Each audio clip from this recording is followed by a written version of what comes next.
Good morning 7th class. आज हम आपको हिंदी सेकंड में लेसन 11 सर्वनाम पढ़ा रहे हैं। तो सर्वनाम का शाब्दिक अर्थ है सबका नाम। ये वे शब्द होते हैं जो विभिन्न प्रकार संज्ञाओं के बदले प्रयोग किए जा सकते हैं। इनका मुख्य उद्देश्य वाक्य में संज्ञा के स्थान पर के प्रयोग को बार बार रोककर वाक्य को स्पष्ट एवं सुंदर बनाना। उदाहरण के लिए, शुभम 7वीं कक्षा में पढ़ता है, शुभम पढ़ाई में होशियार है, शुभम के माता पिता शुभम को बहुत प्यार करते हैं, शुभम भी अपने माता पिता का आदर करता है। तो इसको हम सही तरीके से ऐसे लिखेंगे कि शुभम 7वीं कक्षा में पढ़ता है, वह पढ़ाई में होशियार है, उसके माता पिता उसे बहुत प्यार करते हैं, वह भी अपने माता पिता का आदर करता है। यानी शुभम का जहाँ पर बार बार प्रयोग हुआ था वो हमने शुभम एक बार प्रयोग कर, बाकी वहाँ पर हमने सर्वनाम वह उसके आदि लगा दिया।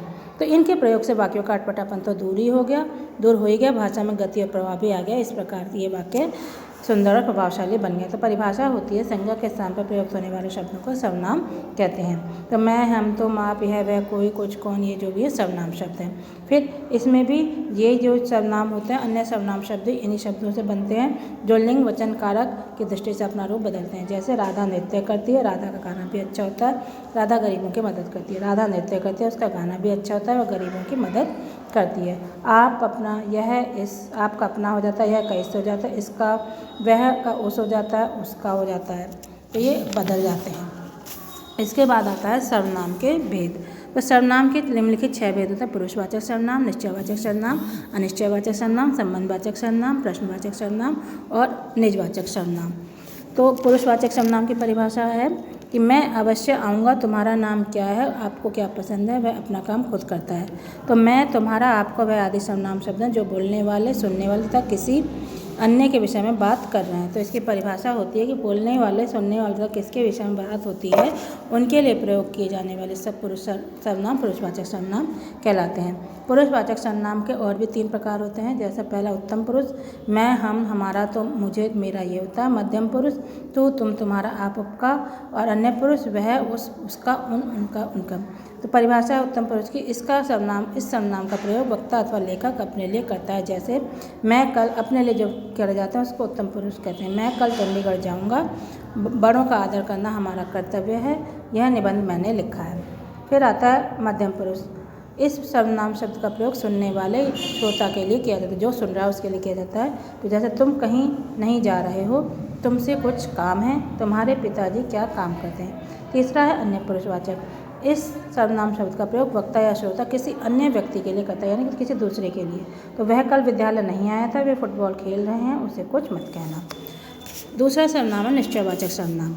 इसकी परिभाषा होती है जो सर्वनाम शब्द किसी निश्चित व्यक्ति, वस्तु अथवा घटना की ओर संकेत करते हैं उसे निश्चयवाचक सर्वनाम कहते हैं। जैसे ये मीठे फल होंगे और वह कुशल तैराक है। तो उपयुक्त वाक्यों में ये निश्चयवाचक, ये, में, ये, वह निश्चयवाचक सर्वनाम, क्योंकि ये सब फल व लड़का की ओर संकेत कर रहे हैं। अनिश्चयवाचक सर्वनाम, जिन सर्वनाम शब्दों से किसी निश्चित व्यक्ति अथवा वस्तु का बोध ना हो उसे हम अनिश्चयवाचक सर्वनाम कहते हैं। जैसे कोई दिखाई नहीं दे रहा है, भूख लगी है, कुछ खाने को दो। तो उपयुक्त वाक्य में कोई और कुछ सर्वनाम शब्दों से किसी निश्चित अथवा व्यक्ति अथवा वस्तु का ज्ञान नहीं हो रहा है। इसके बाद आता है अनिश्चयवाचक इसके बाद आता है संबंधवाचक सर्वनाम। तो उपयुक्त वाक्य, जैसा बोओगे वैसा पाओगे, जो सोता है वह खोता है। उपयुक्त वाक्यों में जैसा, वैसा, जो, वह सर्वनाम शब्द अपने संबंध का प्रयोग बोध करा रहे हैं।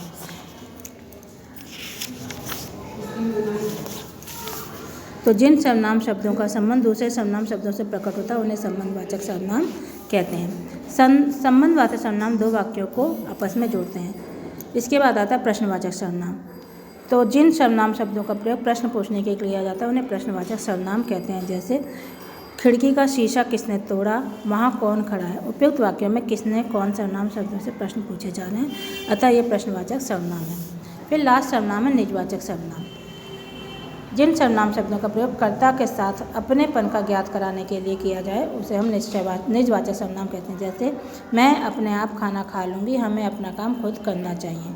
तो निज का अर्थ होता है अपना और वाचक का अर्थ होता है बोध, ज्ञान कराने वाला, अर्थात निजवाचक हुआ अपनापन का बोध कराना। तो उपयुक्त वाक्यों में अपने आप, खुद आदि शब्द निजवाचक सर्वनाम है। फिर जिन सर्वनाम शब्दों का प्रयोग कर्ता के, ये परिभाषा मैंने आपको निजवाचक सर्वनाम की बताई थी।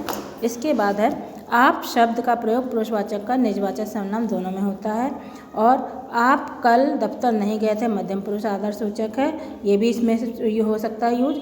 ईश्वर भी उन्हें का साथ देता जो अपनी मदद आप करता है, ये भी निजवाचक सर्वनाम है। तो पाठ समाप्त होता है। आशा करती हूँ आपके समझ में आ गया होगा।